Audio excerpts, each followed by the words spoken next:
Hey everyone, welcome back to the Michael Lofton Show on Reason and Theology, doing a review room segment here where I will cover some snippets from a discussion that was just had with Danny Jones on the Danny Jones podcast and Dr. Bart Ehrman, I've had him on the show many times, and don't always agree, obviously, with Bart Ehrman. He's coming from an agnostic perspective, so I do have a lot of fundamental differences with him, but I have to hand it to him in this podcast episode that he did with Danny Jones. He really put to rest some slanderous accusations that another guest on the Danny Jones podcast made about Jesus. Y'all probably recall that I did a review of that episode. If not, just check the review room playlist and you'll see where I went through an episode where Danny Jones on his podcast interviewed a guy named Ammon Hillman, who's supposed to be a philologist. And not only did he interview him, he also had a debate/discussion with the Protestant exorcist Bob Larson. A lot of mixed views on him. Some think he's authentic, others think he's a fraud. I kind of weighed in on the question in that review of that debate/discussion, but tabling that for the moment. In that debate discussion, they brought up the issue of Jesus and the Gospel of Mark. And whenever he was arrested, it was at nighttime and in the garden, and there was a young man who was present there who was wrapped in a cloth. And when the soldiers went to apprehend the man, his garment came off and he ran away naked. A really mysterious passage, but you can kind of tell where Ammon was trying to take that story, what he was suggesting about that. It's a very, horrible accusation, but he leveled that against Jesus multiple times, and he attempted to use the Gospel Mark as proof for that accusation. And I already did my own refutation of it, but I was fascinated to see that Danny Jones interviewed Bart Ehrman on it, and his refutation of it, in my opinion, was better than anything I offered. I think he crushed it. I think he dismantled that false accusation made about Jesus in a very, in my estimation, definitive manner. So you got to hand it to him, whether you like Ehrman or not, whether you agree with him or not. You got to hand it to him. He did a really good job here, and we're going to see that. You can tell that Ammon guy did a number on this Danny Jones figure. I don't really know anything about him until I saw these videos, but man, he did a number on him. That Danny Jones guy has really fallen down that rabbit hole from Ammon or Ammon, however you pronounce his name, and had a whole lot of concerns, and seems to have really bought into some of this stuff from Ammon. And it's fascinating to watch Bart Ehrman react to that. And deconstruct and dismantle pretty much everything that Ammon told him. And so we're going to review that today. It's a pretty long video. Obviously, we're not going to be able to watch the whole thing, right? It's a 2-hour podcast. Go and watch the whole thing. I'll put a link to it in the show notes. But we will watch some key moments. And I'll also offer my own commentary. I am going to play it at 1.3 times speed because that kind of helps with the copyright issues, right? That's why it's a little sped up, okay? So bear with me on that. Now, please let me know if there are any difficulties in hearing the audio in the chat. Please alert me if you're hearing feedback, if you're not hearing the audio well, if you're not hearing me well. Please let me know in the chat, because what I hear isn't always the same as what you hear. Okay, so I won't know if there's an issue until you alert me. Okay, so by the way, go ahead, hit that subscribe button, hit the like button if you haven't already. I really would appreciate your support of this channel. Okay, let me go ahead and share my screen, and let's dive into the fun here. This one is a really good one. Now, I am going to start towards the beginning of the interview, where they have a discussion on the Septuagint versus the Greek text. It's not necessarily relevant to the question of Ammon's accusations, but it was incredibly helpful. It was very enlightening. If you don't know what the Septuagint is, you don't know what the Hebrew text is, you don't know what the differences are, you're going to get a really good explanation and some information you likely didn't know, even if you know what a Septuagint is, right? So I have to play that bit just because I found it to be very informative, even though it might not necessarily be relevant to the slanderous accusation made against Jesus that is refuted later on in the video, although it does have some points of connection here and there. Okay, so let's go ahead and dive in. Saucer. It's going to be something not as good, right? So that was his main argument with the translation of the Septuagint, meaning like that's why he thought it was an original Greek, and then it was translated into Hebrew after. And but the argument of this is that the Greek that we read in the New Testament or the Old Testament is like Koine Greek. It's like a very unsophisticated Greek compared to like Homer and some of the ancient stuff. Yeah, well, it's not a very good argument. I don't know who this is, but I mean, it's a very bad argument. You frequently have translations go both ways, translated up, translated down. It's just an empirical fact. English is a much more complicated language than many works that are translated into English, and the Bible gets translated into many languages that are much more simple than Greek. So it goes both ways, and it always goes both ways. Moreover, how does he know there are 7,000 unique words in Hebrew? He's basing that on the fact that we've got these texts that have 7,000 unique words. Okay, these are the only texts we have. People spoke Hebrew. We have no idea what their vocabulary was. For him to say that it had to be only these 7,000 words is a little bit crazy. That's like saying if you get a copy of Time Magazine or something, or it's not even printed anymore, but you get Time Magazine and you say, this is the extent of the English vocabulary. Like in 3,000 years, somebody finds a Time Magazine and they categorize all the words, say, okay, those are the only words in English. And so it could not have been translated into a language that has more words because it doesn't work that way. How do you know how many words? Sure, but just going off evidence, right? All right, so what's going on with this part? Effectively, what Ammon was trying to argue is that there's less words in the Hebrew language, more words into Greek. And so whenever they went to translate the Hebrew Bible from Hebrew into Greek in what's called the Septuagint, so in the Greek language, they're translating into a language that has more words in it. And so to translate up like that, Ammon was suggesting there are some difficulties and problems. And basically Ehrman is showing, no, that's not necessarily true. Plus the idea that Hebrew has less words than Greek, there's a faulty premise because it's based on a count of words that we have from just available Hebrew manuscripts. But just from what we have in Hebrew manuscripts doesn't mean this is all the words that they had in the Hebrew language. There obviously were other words that they had that just don't survive in manuscripts today.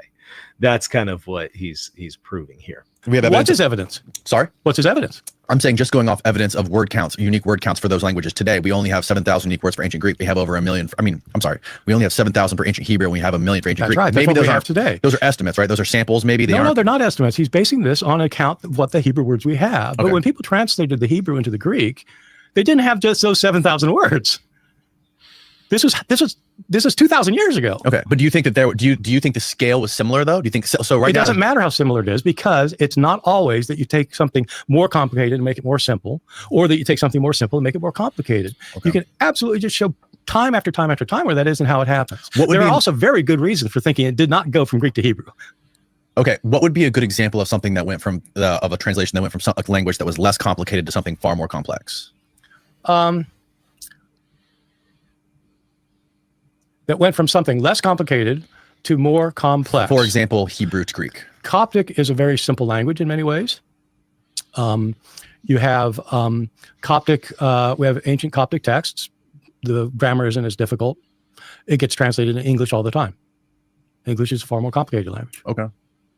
Interesting. So, and then my understanding of the Septuagint is, and correct me if I'm wrong, the Septuagint was allegedly written around between 300 and 400 BC? No. Okay, when was it? We don't know. For one thing, it's not that early. But what we do know is that I have some huge news for you folks. AG1 just launched Next Gen with an upgraded vitamin. You'll get a free bottle. In the ancient world, after Alexander the Great, so after the 4th century, Jews are spread throughout what was then, at one point was kind of a Greek empire, but then became the empires around the Mediterranean. The educated people read Greek. They didn't read Hebrew. Right. They would read Hebrew in Israel, but not in other places. So in different places, the Bible is being translated into Greek. Eventually, there was one form of that Greek that came together, and that is what they're calling the Septuagint. But it's a mistake to think it was a one-time event. And a lot of people do think it's a one-time event. He's going to explain why here in just a second. Oh, interesting. And it's people say that because there's a letter called the Letter of Aristeas, which is a Jewish writing that's trying to explain how it happened. And the way it explains it can't possibly be right. I mean, it describes it to this miracle. It says you had these 70 Jewish scholars were brought together. They're all put in separate rooms. They were all given the assignment to translate it. They all translated it literally word for word the same. Yeah, it seems unlikely, right? And you would then have to argue that somehow a translation is inspired and inerrant, right? Which is like, of course, that's crazy. But it does show that they were aware of the fact that it came out of the Hebrew into the Greek. And there again, this is not. I know you don't like people saying there's not a disputed topic, but there's a reason this is not a disputed topic. I mean, because for one thing, I'll give you one piece of evidence. But I mean, a linguist would just tear that apart, that whole idea apart. One reason it would be torn up, I mean, like a serious linguist who knows both the Semitic languages and the Indo-European languages would tear it apart. And one of the reasons is because there are many instances where the Greek embodies what are called Semiticisms. A Semitic, the Greek of the Septuagint, right, and the Greek of the New Testament. A Semiticism is when you're taking a grammatical construction that doesn't work in the language that you're translating it into, or is not normally used in the language you're translating it into, but you keep the grammatical construction of the original language for the sake of authenticity, or because you don't know quite how to. And so, just as an example, if in Hebrew, if you want to say the Holy Spirit, there's no way to say Holy Spirit in Hebrew. The phrase in Hebrew is the spirit of holiness. The way you make an adjectival attribution in Hebrew is not by using an adjective, but by putting together two nouns and saying of. So the spirit of holiness means the Holy Spirit, or the way of righteousness means the right way. Okay. So Greek speakers don't do that. They use adjectives. Which I wonder if that kind of impacts the Didache. For any Didache expert watching right now, I wonder if it does, because in the Didache, it talks about two paths, the way of life and the way of death. Didache, chapter 1. So I wonder if that maybe is a reflection of the Hebrew language. I don't know, just a shot in the dark and kind of a rabbit trail. But when you get in biblical Greek, Septuagint and the New Testament, you have these Semiticisms. That shows these are not original Greek compositions. They're being translated from Hebrew with using Semitic forms. Interesting. But so the original Hebrew we don't have other than the Dead Sea Scrolls. Is that correct? Well, I don't know what you mean by the original. Like the original Hebrew. So it was so it was translated into Greek from Hebrew, but that original Hebrew. We have Hebrew manuscripts, yes. We have the manuscripts. But we don't have the original manuscripts. We don't have the originals, but they're basically what I'm trying to say is like scholarship tries to date them to a certain spot. We don't know actually when they are because we don't have them. I'm not sure what the them is that you're referring to. The manuscripts. We don't have we don't have original manuscripts for any writing from the ancient world. We don't have the right. Okay, I see what you're saying. We don't have the original writings for Euripides, or for Plato, or for Cicero, or for Seneca, or for the Book of Isaiah, or for the Gospel of Matthew. We don't have the originals for any of those. The original manuscript. If you mean by that the author sits down and he writes, So I'm Mark and I'm writing my thing. And I write my thing. And how would you even know if it was original? How would you know? You don't have Isaiah's seal or something. You don't have a signet ring that we know belonged to him and he stamps it or something. Like there's no way to really know anyway. But yeah, it's likely true there aren't any originals. At best, you might be able to estimate that this manuscript or this item that documents some writing traces back to this time period, but there's no real way to even know, okay, this actually goes back to the author as their original autograph, you know. We don't have that thing he wrote. Everything that we have is a copy or a rewriting. Unless it's a personal letter, you know, a correspondence. But in terms of literary texts, they're copies. Wow. Yeah. Wow. It's a big problem. I can imagine. It's a huge problem. Yeah. That was what my PhD was, because the reason I was interested in analyzing Greek manuscripts is because with the New Testament, we have thousands of Greek manuscripts, but they all disagree with each other because they're all copies, and the scribes made mistakes. Right. Or they changed things on purpose. Right. So you got to figure out, well, what did the author say then? You know, if you've got, suppose you got 10 copies of Plato's Republic or something. Okay. And the 10 have, like, they word certain lines differently. Like certain sentences are worded differently among these 10 manuscripts. Well, okay. So you got that, but you want to figure out, well, what did Plato write? You got to figure it out. And there's a whole science to doing that. Yeah, the science of textual criticism. And so I'm going to skip ahead a little bit. He tackles the question, did Jesus really exist? Thomas Paine's Age of Reason. Early Christian drug influence. We're starting to kind of get into the territory of what's relevant to today's discussion. Let's skip over to the 37-minute, 13-second mark. They speak of the Greek term Christos and what it means. It's fascinating to watch this because I think the explanation is so sufficiently clear from Bart Ehrman, but it seems like Danny Jones is really struggling to understand the notion here, what Ehrman is saying. And so, long story short, that Ammon guy came on Danny Jones' podcast and told him that, you know, the word for Jesus as the Messiah in Greek, Christos, actually is a term that refers to drugs. And so his theory is that the early Christian community was a drug community, and you know, Jesus was doing drugs and all sorts of stuff, and that, you know, traces of that remain in the term Christos. And he tries to argue, well, in this in this ancient Greek writing, the term is used for the application of a drug. And so Ehrman is going to tackle that and dismantle that notion. Okay, so let's take a look at it together. Right, where do we start back? We just got erupted by a vacuum. So I was trying to explain that Creo comes from Mashiach. Pull up Book of Revelation 3:18. Well, here, you can do this. You don't need that. You look for interlinear Revelation 3:18 interlinear online. There it is. And the second to last word is the one. To anoint. What is that? So this is egg kresai, I guess. So, and he's saying the root word of the Greek is kreo, from where Christos comes from.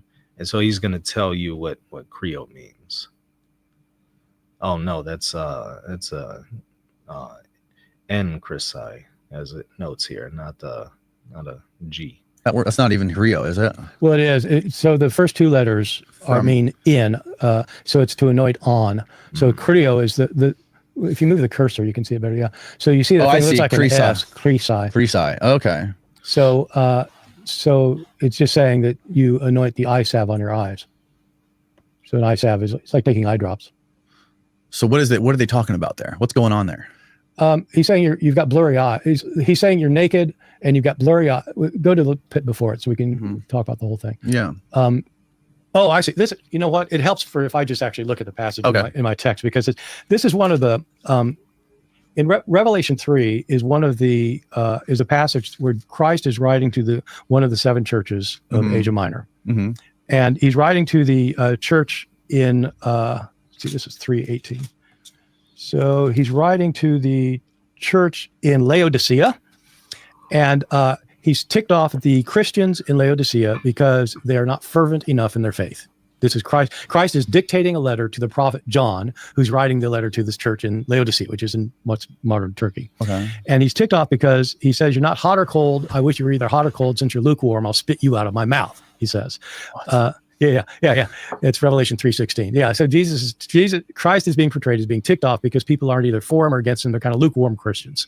Since you're lukewarm, I'll spit you out of my mouth. So he's threatening to take away their salvation. Okay. And so then he says that he counsels you to buy from me gold refined by fire, so that you may be rich. In other words, trust in me instead of trust on your earthly riches. You should try and get white garments to clothe you with instead of those dirty rags of untruth that you're following. And you should keep the shame of your nakedness from being seen, because we can realize that you've got nothing, you're an emperor with no clothes. And you should get salve to anoint your eye so you can see, because you're blinded here. You blinded yourselves. And so you need some eye drops. So they didn't have eye drops in the ancient world. If you wanted to heal an eye problem, if you had like an irritated eye, they would use salve. salve, and you spread it on the eye, and so it's like an eye drop. And what is salve? Do you know what it's like made of? It's anything. It's just any kind of oily substance that you put on a wound. Okay. So what's going on here is the term, the original root word for Christos, Creo, is to anoint. So you can anoint eye salve. You can anoint just regular oil. You can anoint drugs. You can apply, you can anoint, you can rub on someone, all sorts of things. But the idea is that Christos comes from the Hebrew Mashiach, which means to anoint. And contextually in the Old Testament, it's not an application or an anointing of drugs or psychedelics. It's rather an anointing of oil on a king. That's all it is. It just means anoint. So it's a verb here. So what are you anointing? It depends on the context. So you might find some ancient Greek story that talks about anointing a person with drugs. You might find that. Okay. What does that have to do with Jesus? Nothing. What does that have to do with the book of Revelation? Nothing. Contextually, what were they anointing there in Revelation 3? Just eye salve, right? Has nothing to do with drugs. But what Ammon wants to do is he wants to say, well, over here in this Greek myth and story, they anointed somebody with drugs. Therefore, anytime you ever see the word Christos, that means they're doing drugs.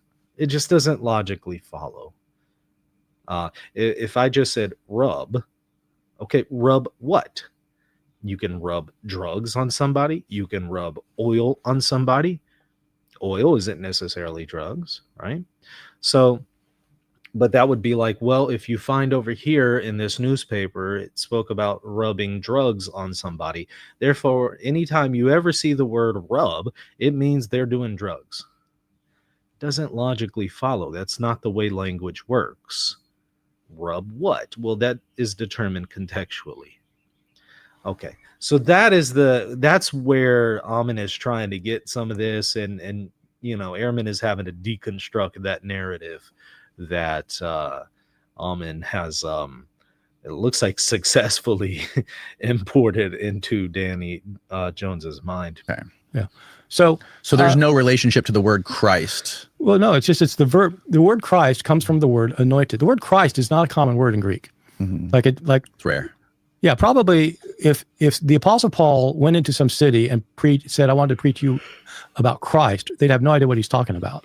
It wasn't a name, and it wasn't where you would describe anybody. It just meant somebody's been anointed, and they think it's kind of like somebody's just had a workout in the gym, and so they rub olive oil over them afterwards. It's like typical in the ancient world. In gymnasiums, they would as part you'd have a massage, and they would rub oil on your skin, and that makes you the anointed one. That makes you the Christ. Really? Yeah. They rubbed olive oil on their skin? Oh yeah, because they didn't use soap and things, and they would they'd work up a sweat, and then they had these instruments to kind of take the metal instruments to kind of take off the sweat, and then they'd have oil rubbed on them, and it could be anointed, it could be perfumed oil, and yeah. So wow. Yeah. So that was, you get a workout. So if somebody's a Christos, they're anointed one, that just means they've had like oil spread on them. So it's got nothing to do with drugs. Of course, drugs also could be, you could have some drugs that are anointed, but this is just a word. It just means being anointed. Nobody thinks drugs. Right. And so when this fellow says it's all over the place, well, the word actually is not that common. And the word Christos is definitely not common. And they call him Christos just because in the Hebrew Bible, the king is called the Mashiach. He's the anointed one. And so when you read that in the Greek Bible, he's the Christos. All right, so what they're going to do is they're now going to explore in a few instances in Greek mythology and those texts where it appears the verb was used in the context of an application of drugs. That's fine. You can concede that. Okay. So they rubbed drugs on somebody in this story. Sure. It doesn't mean anytime you see the verb to rub, they're rubbing drugs on somebody. You can rub water on someone, right? So to anoint here isn't necessarily a reference to taking drugs or something like that. Even if you find somebody anointed and it's in the context of drugs, that doesn't mean every other time you see anoint it means something with drugs. But that's what Ammon's silly theory hinges on. It just doesn't logically follow. And when you look contextually at the New Testament, and again the Old Testament, which is the backdrop for this, it has nothing to do with drugs. Just nothing to do with it. But this kind of stuff works on a person who doesn't know how languages work. It preys on the ignorant, the people who just don't know better, who aren't thinking through this carefully and don't have the proper tools to analyze these kinds of arguments. All right, so we're going to skip ahead a little bit. Now let's go to the Jesus arrested in the park references, where again Ammon suggests that Jesus was being arrested for inappropriate acts with a minor in a park at 4 a.m. That this is what Ammon says, that Jesus was saying, I'm not a leistes, and he interprets that to mean a PDF file whenever the guards came to arrest him. And again, he tries to contextualize it, saying it happened at 4 a.m. in a park with a naked young man.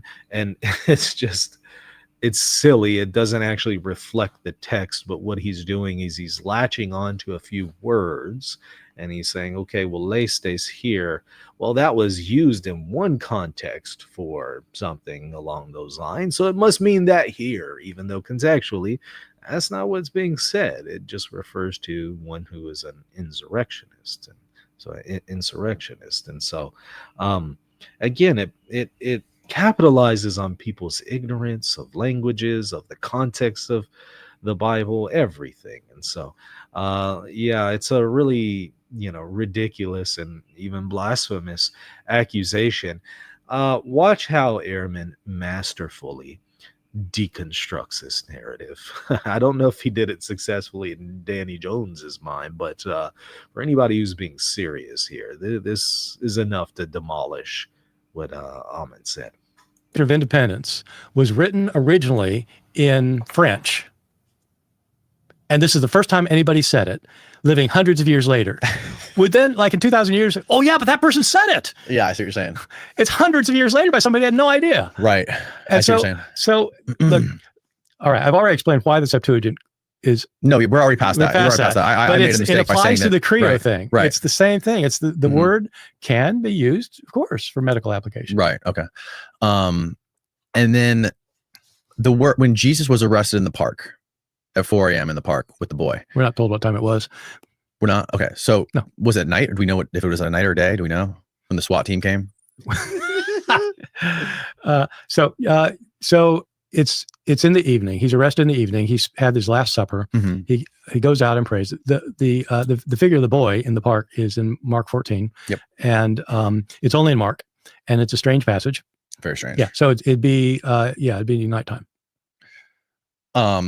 And then the next day, about 8 hours later, roughly around 8 hours, he's crucified. He dies, and he dies early. Well, it depends which gospel you read. In Mark, he gets crucified at 9 a.m. Okay. In John, he doesn't get crucified until in the afternoon. Right. And he's crucified. Who were the guys that were crucified on each side of him? What were their charges? We're not told in the New Testament. There are later legends that deal with them. Okay. Where they're actually, but so we have no idea what they were crucified for, or what's the consensus, scholarly consensus? Well, there's not. So people were crucified for a variety of reasons, and I guess I haven't really looked around to see what the consensus would be. But my suspicion is that they also were accused of some kind of insurrection things, because normally the people who'd be crucified tended to be the complete people at the very lowest level of the social scale. So slaves. If slaves were did something nasty, they'd get crucified. But the Romans, the Romans are basically crucifying people that they see as a threat. And so probably Jesus is crucified for calling himself the king of the Jews in all the Gospels. Which is very clear, again, contextually. It has nothing to do with there being a young man present whenever he's arrested. That's just not what the Gospels record. It's like the unanimous thing in the Gospels. And so the problem is that the Romans are ruling Israel. And so if he calls himself the king, he's saying that he's the ruler of Israel. And so they don't like that. They crucify people like that. So it may be that they were also, they're called the problem is in the Gospels, they're called a word that's often translated robbers. The Greek word is leistes. Leistes, though, in Josephus, the Jewish historian Josephus, uses the term leistes to refer to guerrilla warriors, people who engage in guerrilla warfare. And so if that's what it means. When was he? First century. Yeah. So he talks about people. Yeah. He's our main source for information about first century Judaism. And by the way, it doesn't say much about drugs. Okay, so going back to some of the... Evidently, Bart Ehrman has picked up on the fact that Danny is just absolutely fascinated with drug theories. Some of the stuff about Christianity and some of the early sects of Christianity. One of the things that you've written about a lot is the idea of the virgin birth story, the Immaculate Conception. Those are different things. The virgin birth refers to Jesus' mother, who conceived as a virgin. Right. The Immaculate Conception has to do with how his mother was born. She was born, God did a miracle. Her mother was not a virgin, but the doctrine of the Immaculate Conception is that when Mary was conceived, unlike every other human being, she was conceived without a sin nature. Oh, okay. So her mother did not pass on the sin nature to Mary. That became a later doctrine to show why Jesus did not inherit a sin nature from his mother. Okay. So the Immaculate Conception isn't about the birth of Jesus. It's about the birth of his mother. About the birth of his mother. Yes. Okay. Where does this idea originate come from? Where are they getting this? Where does any theologian come up with their ideas? And so the earliest accounts of Jesus' mother are in a book called it's called the Proto-Gospel of James. And thank you for the super chat, Jerome. Could you do a video on Google Trends for Catholicism? It's fascinating. Shows just that how many are looking to join. I'll have to take a look at it. Thank you for alerting me.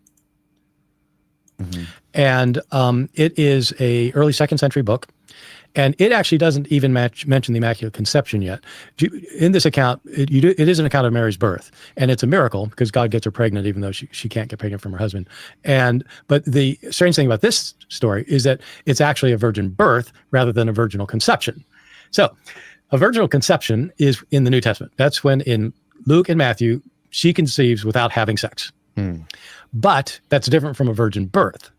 A virgin birth is if she gives birth and her hymen hasn't broken in the process of giving birth. The hymen breaks because the baby comes through the birth canal. Right. And in the Proto-Gospel of James, a midwife gives her an internal exam. Mary, this is a legend, gives her an internal exam to see whether her hymen is broken. And oddly enough, the Proto-Evangelium of James is used in the Byzantine liturgy for Vespers in some cases. And it has not. And so now it's not just a virginal conception, it's a virginal birth. And as theologians started thinking more about it, they realized she must not have only conceived as a virgin and given birth as a virgin, she must have been a perpetual virgin. And so then you later get the idea of the perpetual virginity, or she never had sex. Right. And then after that, you come up with the idea she never even had a sin nature. And so the idea of the Immaculate Conception becomes a doctrine in the 4th and 5th centuries. That's so bizarre. I didn't know that. Why? So they're saying that how was he born if he didn't come through the birth canal? It's a miracle. It's a miracle. How did he get born? How did he get born from a virgin? Did they do C-sections back then? Well, they're called C-sections because they're cesarean. You can see they're going off on multiple rabbit trails here. Be patient. Cesarean sections. They're right. Caesareans. Yeah. Named after Julius Caesar. Oh. Because his mother was having trouble giving birth, and so they took him out of her womb. Did she survive? I don't think so. They usually didn't.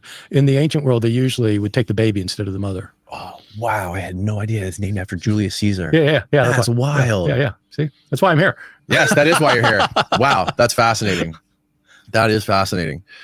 Right. But you're going to ask me about the virgin birth. Yes. Yeah. I was originally asking you about the virgin birth. So that didn't borrow from any other ideas or any other myths? I just did a class on this yesterday at Chapel Hill. Mm-hmm. I had my students read a bunch of Greek and Roman myths about people being miraculously born, because there are a lot. We have them.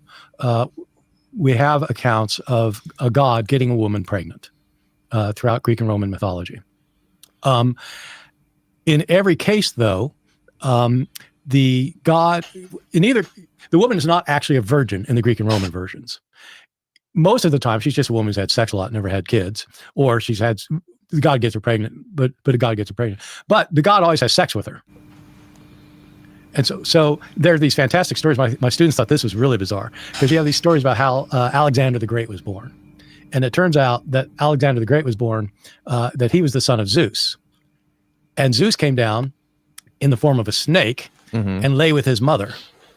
And his father, Philip, Alexander's father, Philip, was watching through the door and seeing this snake cohabiting with his wife.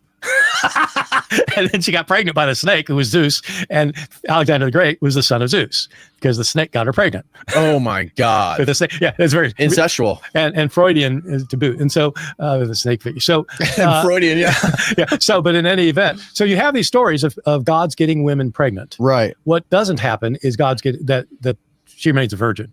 So that's different they're all different. Like, all the stories are different from each other, right? Mm-hmm. Getting pregnant from a snake is different being pregnant by a swan, or something. Right. But so there are accounts of divine men. They're almost always men, with only one or two exceptions, whose father is a god. But the difference is, in the New Testament, the father who's a god, the woman is still a virgin. Okay. Interesting.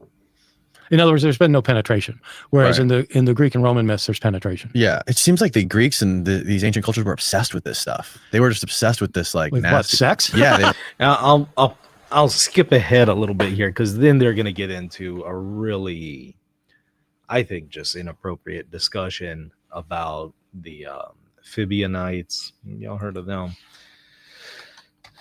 Fibbeianites. Also known as the Borborites. Epiphanius speaks about them in his Panarion, and they have some very disturbing stories about Jesus.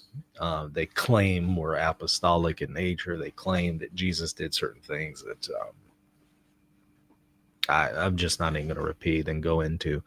I think it's just highly inappropriate. So I'm going to skip past that information where they're talking about the Fibbeianite gospel. It's called the Greater Questions of Mary, I think is what he titles it. And yeah, I'm skipping past that. But I'm going to go to the question where they kind of get back to Jesus in the garden and all of that.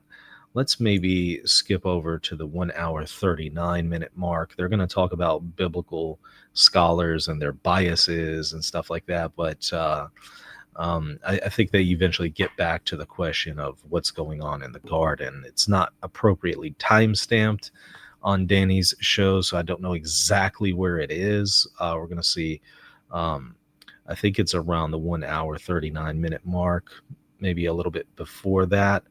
Let's try going to that part. I'll summarize right now what effectively Ehrman does is he just shows contextually Lestes there doesn't refer to Jesus being some kind of pirate or robber or something like that. It refers to Jesus being an insurrectionist, and that's why he's being arrested. It has nothing to do with a young man there present who ended up fleeing away naked. It has nothing to do with Ammon's wild theory there about PDF files.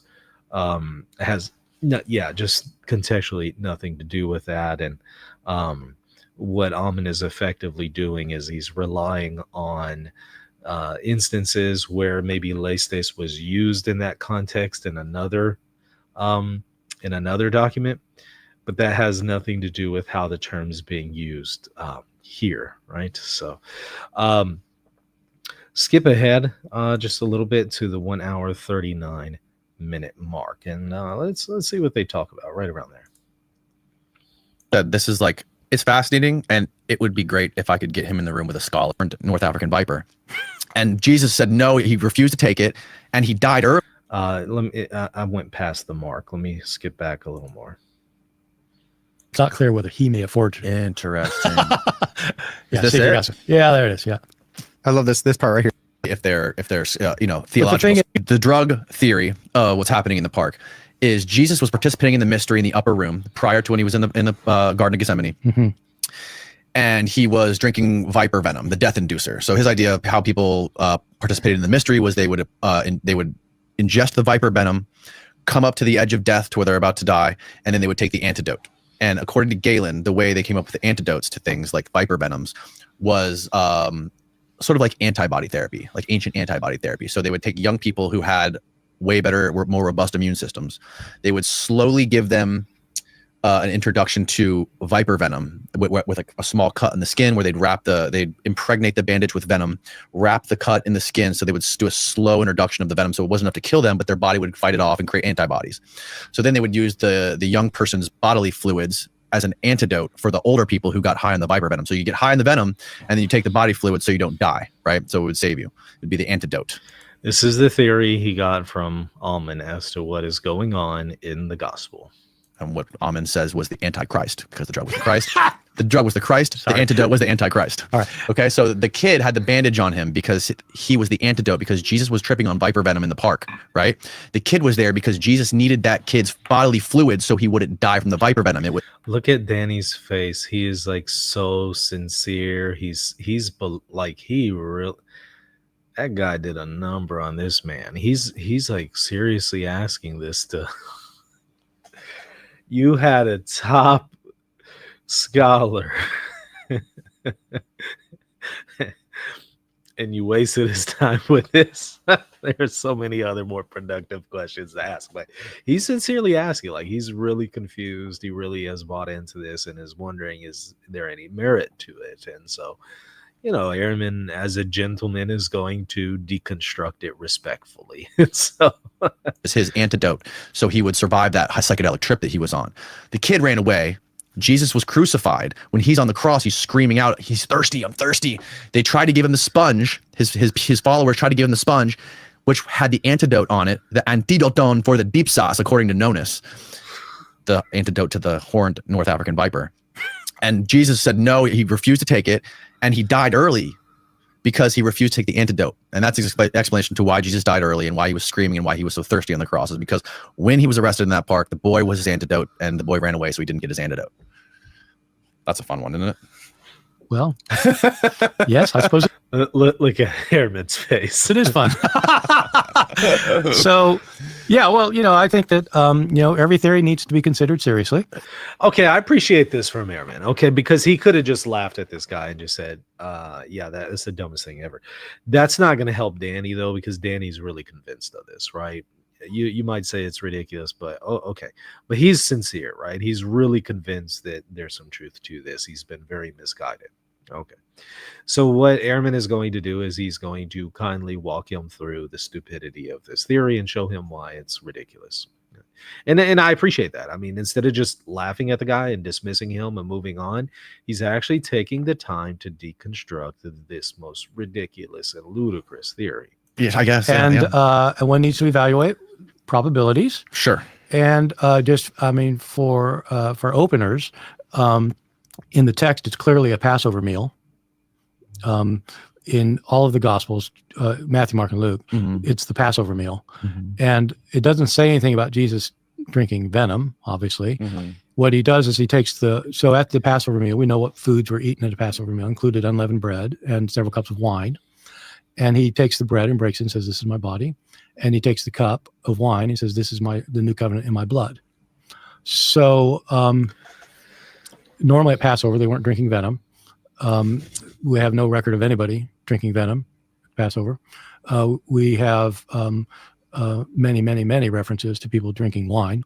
And it's portrayed as wine. It's likened to his blood. Normally it's thought that's because it's red wine that looks like his blood. I don't think venom normally looks like blood. Right. As to the young boy, it doesn't say anything about that. And so it's just, you can make things up and it sounds interesting and people will say, oh, that sounds interesting. But what's the evidence of it? Right. And what's the evidence that he's drinking venom? Yeah.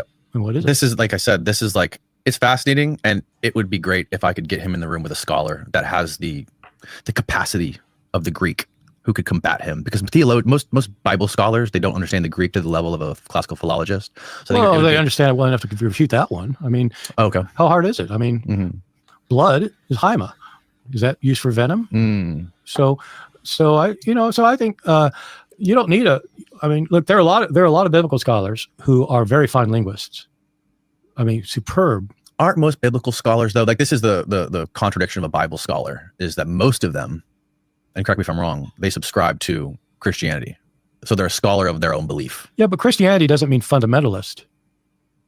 When I went to Princeton Theological Seminary, I was very conservative at the time. But when I went there, all of my professors believed there are contradictions in the Bible, there are historical mistakes, there are discrepancies all over the map. There are things that Jesus said he didn't really say.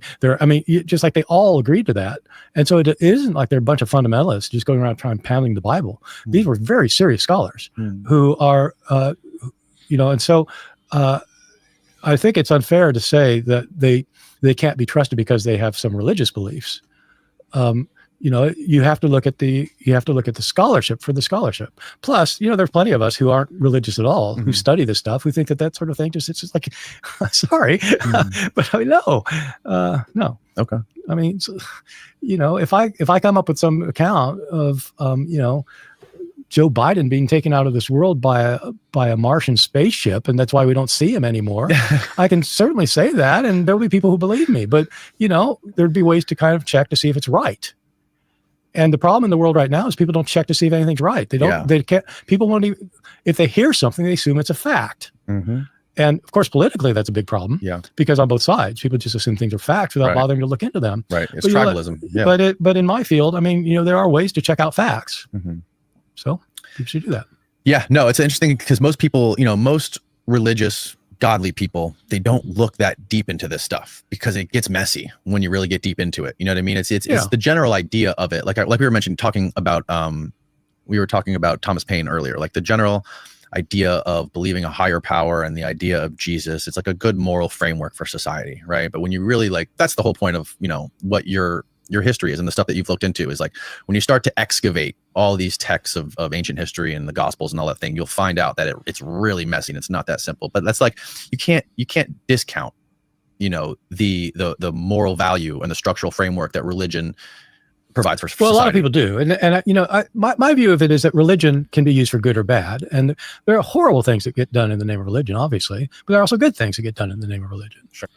So then they're going into a different discussion there, and then he's going to shift gears very quickly to the book of Job and who is Satan and Job and stuff like that. Also fascinating part of the discussion, but not necessarily relevant to what we're attempting to accomplish here, which is show Ehrman's deconstruction of Ammon's narrative. And so I found it to be incredibly fascinating. You can, of course, watch the full thing on the Danny Jones podcast. I'll put a link to it in the show notes.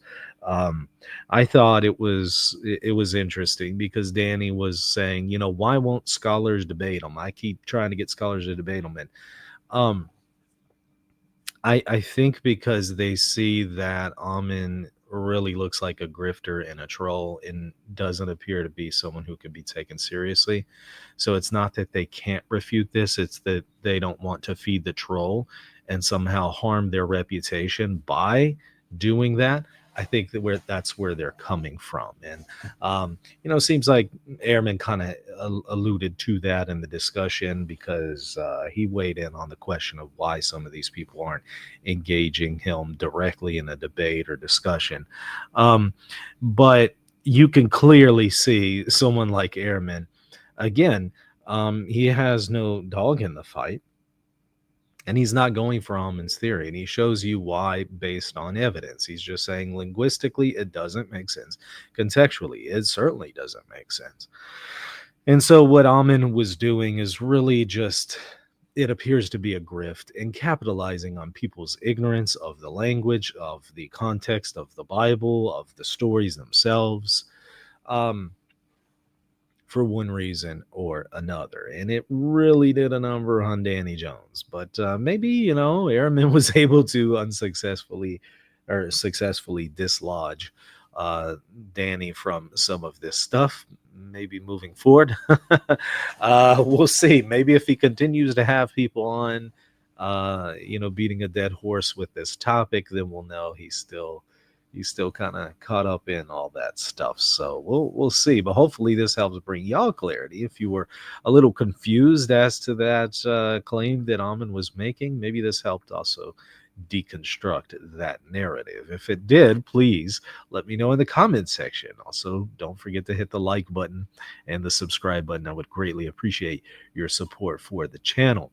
Also consider supporting the channel at Patreon. So patreon.com/Reason and Theology, or you can hit the join button right here next to the subscribe button on YouTube, and you can become a channel member, and you'll get access to plenty of extra content, and you'll also be able to offer financial support so I can continue to offer material to you on a daily basis for free. So please consider supporting the channel there. And that's going to do it for this show. Hit the like button, hit the subscribe button. And as Big Stack says here, comment after the show, please. Yes, please do. I'd love to hear your thoughts in the comment section. All right. See you later. God bless.